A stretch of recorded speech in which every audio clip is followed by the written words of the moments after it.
Bueno, esta cápsula audiovisual es sobre mi seminario de neurobiología de la adicción. Primero, mi nombre es Manuel Muñoz Campillay, soy estudiante de la carrera de Pedagogía, Biología y Ciencias Naturales de la Universidad de La Serena. Hice ingreso a la universidad el año 2018 y actualmente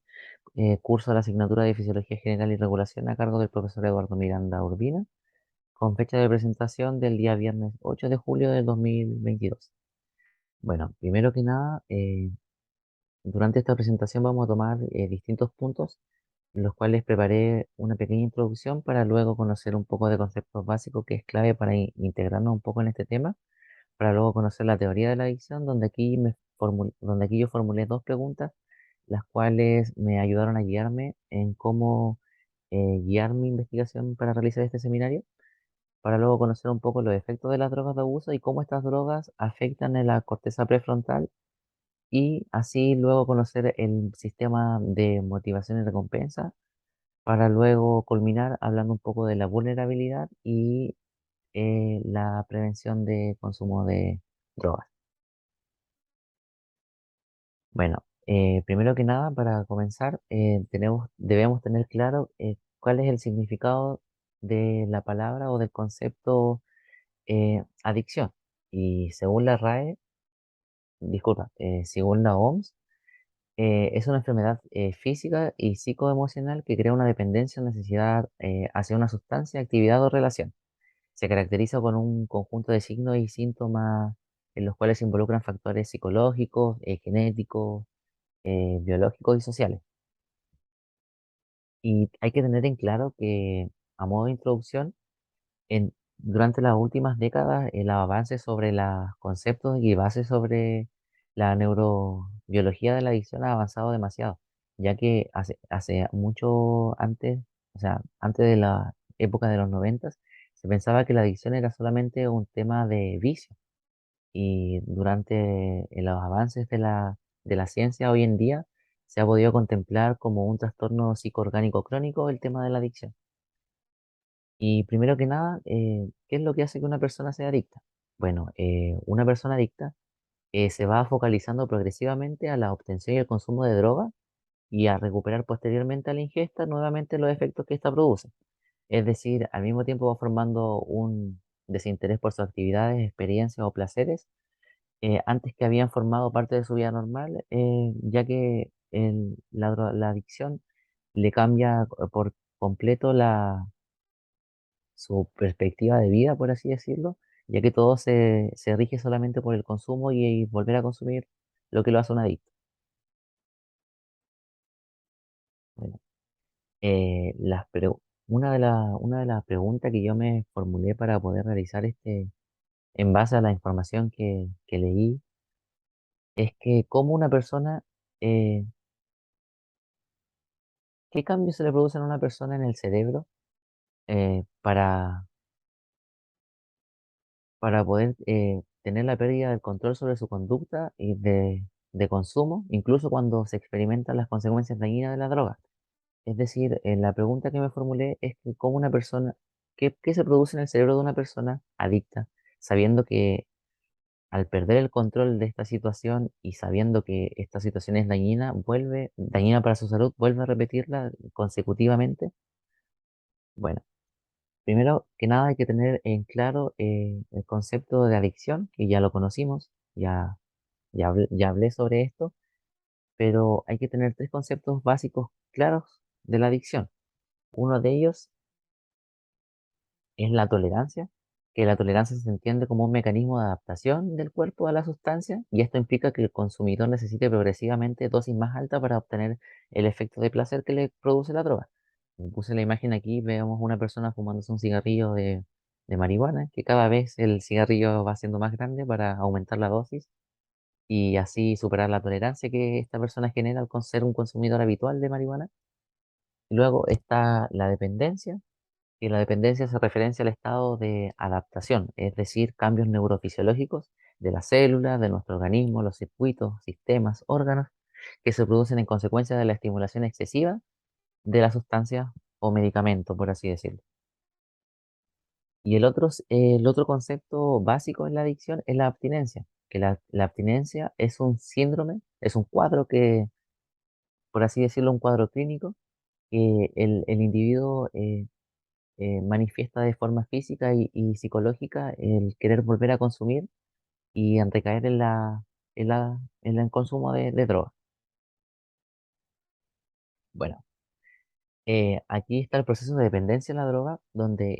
se explica el uso, abuso y dependencia o adicción de, esta- de estas drogas, donde en el color verde se ve que hay un uso de droga, pero no hay síndrome de abstinencia, no hay tolerancia y sin consecuencias por el uso, es decir, no hay ningún riesgo, por así decirlo, puede ser un consumidor casual de cannabis, por así decirlo. Y también en color amarillo está una persona que ya tiene una disfuncionalidad en la dependencia a las drogas porque ya hace abuso de estas. Y esto le trae que haya un síndrome de abstinencia, hayan consecuencias por el uso y dificultad para poder dejarlo. Ya cuando la dependencia se vuelve adicción, o sea, cuando el abuso pasa a dependencia o adicción, ya es una enfermedad, ya que se presenta síndrome de abstinencia, hay consecuencias graves por el uso y la tolerancia se va aumentando. Bueno, ¿cuál es la teoría de la adicción? La teoría de la adicción es algo que nos ayuda a comprender qué motiva el consumo de esta sustancia a las personas. Y bueno, en términos generales, podemos decir que se ha elaborado esencialmente dos teorías de la adicción, es decir, dos puntos dentro de la teoría. Uno del punto es el consumo como fuente de obtención de placer, el refuerzo positivo, y el punto número dos es el consumo para contrarrestar los efectos negativos de la abstinencia y se llama refuerzo negativo. Bueno, en un principio, el punto uno es cuando el consumo de una determinada sustancia s- se refleja o se busca solamente para sentir placer en la persona. Es decir, al consumir esta sustancia se le altera el estado de ánimo y conciencia y esta persona puede sentir placer al consumirlo. Por ejemplo, aquí están los opioides, la sensación de bienestar de la cocaína, o sea, la sensación de bienestar de los opioides, la cocaína que produce euforia, el MDMA que aumenta la capacidad de comunicación y el alcohol que produce sedación. Eh, en el punto 2, de acuerdo a esta concepción, el sujeto consume para evitar los desagradables síntomas de la abstinencia, ya sean síntomas físicos como temblores, taquicardias, también estados de ánimos depresivos, por lo que se domina síndrome de abstinencia que en términos técnicos quiere decir que la persona continúa consumiendo porque siente la necesidad de hacerlo ya que su cuerpo ya ha generado tolerancia a esto, a este consumo de sustancias. Bueno, entonces aquí yo me planteé la segunda pregunta, que es que ¿cuáles son los cambios neurobiológicos que hacen que un individuo acabe por convertirse en adicto? Es por esto que para entender este proceso vamos a hacer un repaso de los efectos biológicos de la sustancia adictiva. Bueno, aquí en este punto o sea, se toma el punto del rol de la corteza prefrontal en la adicción. Bueno, como sabemos, en la parte anterior del lóbulo frontal está constituido por tres grandes regiones diferenciadas. La región orbitofrontal, la región mediales con inclusiones de cingulado anterior, que es la corteza cingulada anterior, la rostral, que resuelve el conflicto emocional, el sufrimiento y la actividad de la amígdala con sus conexiones salientes, a una de las cuales tienen la distancia capacidad de funcional de la corteza para la capacidad de organizar el pensamiento, la acción eh, y marcar objetivos y conseguirlos. Bueno, como sabemos, en esta parte se ve lo que está la memoria y nos ayuda a definir objetivos, a asignarle un valor de acuerdo a nuestros intereses, la motivación y finalmente seleccionar nuestra conducta. Bueno, los efectos del consumo crónico de drogas de abuso. Bueno, el consumo crónico de drogas de abuso eh, durante los efectos placenteros de la droga van disminuyendo progresivamente, principalmente debido a la tolerancia que se va generando y los mecanismos de neuroadaptación que se crean en nuestro sistema nervioso central, ya que durante la etapa se produce una situación bifásica de liberación de neurotransmisor por por parte en los momentos de ingesta de la droga de los niveles de dopamina. Bueno, como se ve aquí en esta imagen, durante el consumo crónico, la hiperfuncionalidad dopaminérgica, pero también los cambios abruptos en los niveles de dopamina sináptica son responsables de un gran número de alteraciones neurobiológicas y los cambios adaptativos que se caracterizan la adicción. Pues esto se explica aquí en la imagen de los receptores, ya que se ven que, o sea, es una imagen que muestra los tipos de receptores que se ven afectados por el consumo y abuso de drogas. Están los cambios en los receptores dopaminérgicos y en los momentos de ingesta, la droga, los niveles de dopamina sináptica aumentan, mientras que por otra parte, cuando se termina el consumo, durante la abstinencia se produce la disminución de los niveles de dopamina. Es por esto que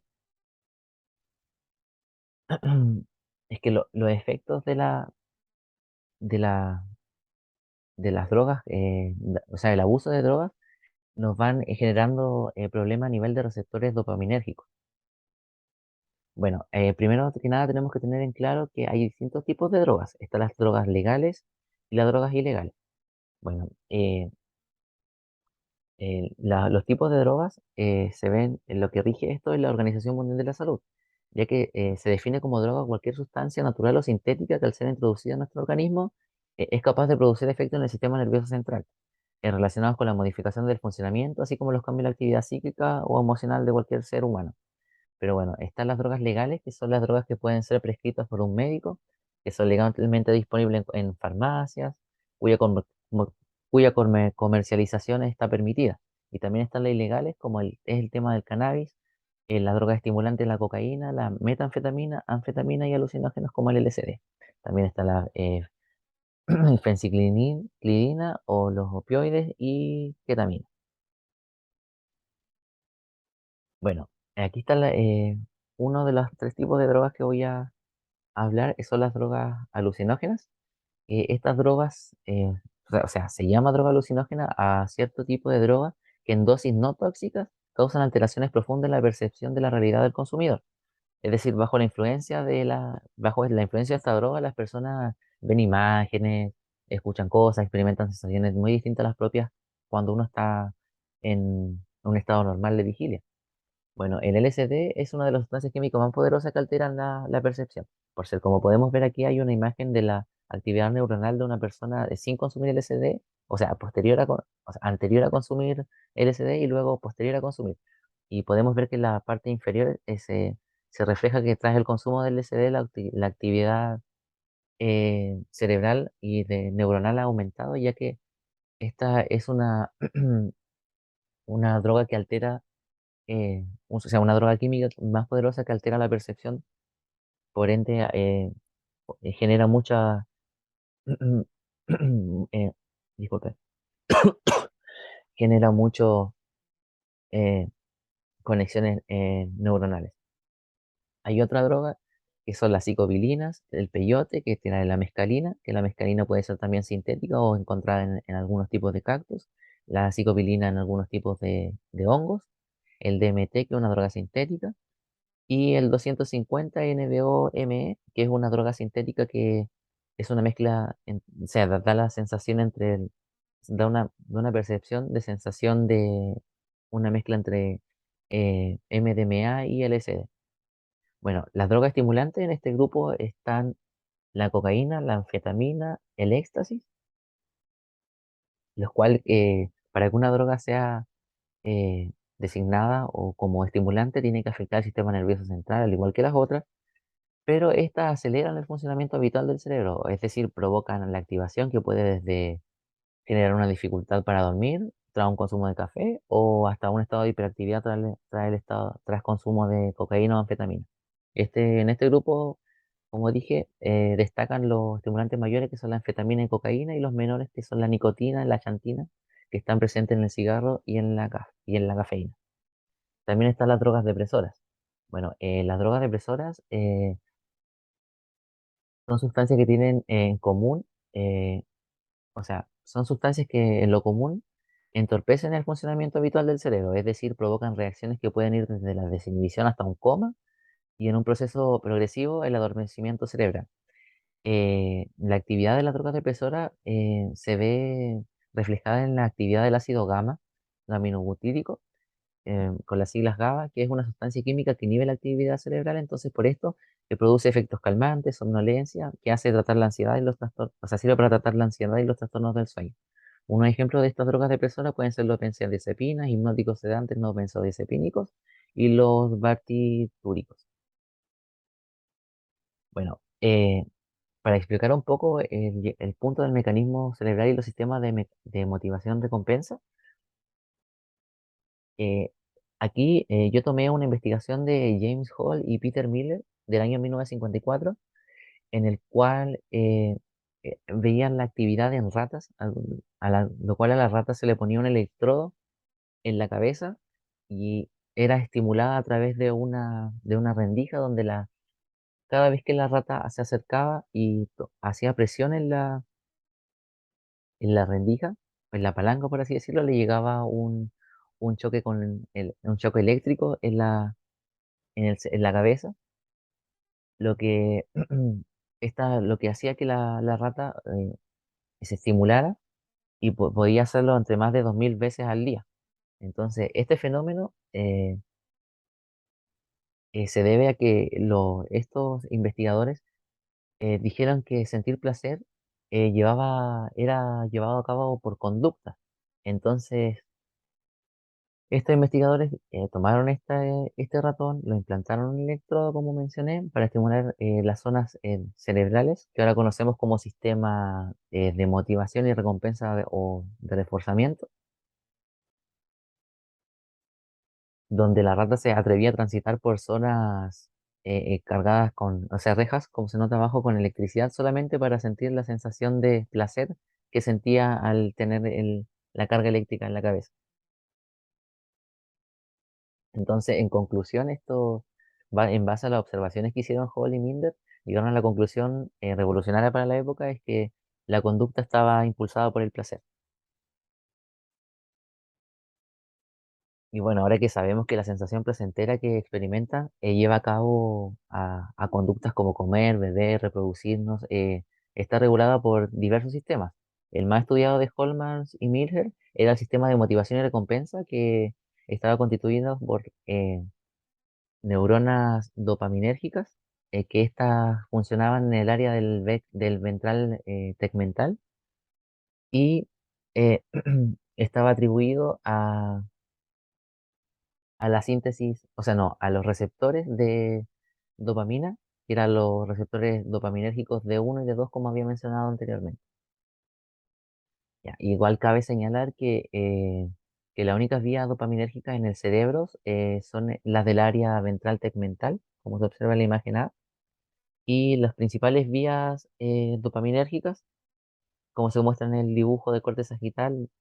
del cerebro y también en la sinapsis dopaminérgica, adicional al transporte de dopamina, que es bloqueado por la cocaína, facilitado la acumulación de dopamina. Bueno, aquí se ve un gráfico en comparación con la liberación de dopamina según el tipo de sustancia que se ingería y por ser o sea, los investigadores llevaron al resultado de que entre la droga más fuerte como la cocaína, morfina, nicotina y así en descendencia, generaba mayor liberación de neurotransmisores como son la dopamina, entonces había mayor entrega de placer, por así decirlo, en las ratas. Y bueno, para culminar mi presentación, voy a hablar sobre la vulnerabilidad, que la vulnerabilidad en humanos está muy desarrollada está muy desarrollada la adicción por diversos factores genéticos, ambientales o eh, ecológicos, por así decirlo, ya que en la prevención de las adicciones, como el conjunto con el consumo de drogas, se ven encaminadas por diversos factores, pero en el rol de nosotros como futuros docentes, creo que es importante conocer un poco sobre este tema, ya que fomentar los factores de protección van a ayudar a eliminar los factores de riesgo, es decir, nosotros como futuros formadores de jóvenes, de estudiantes,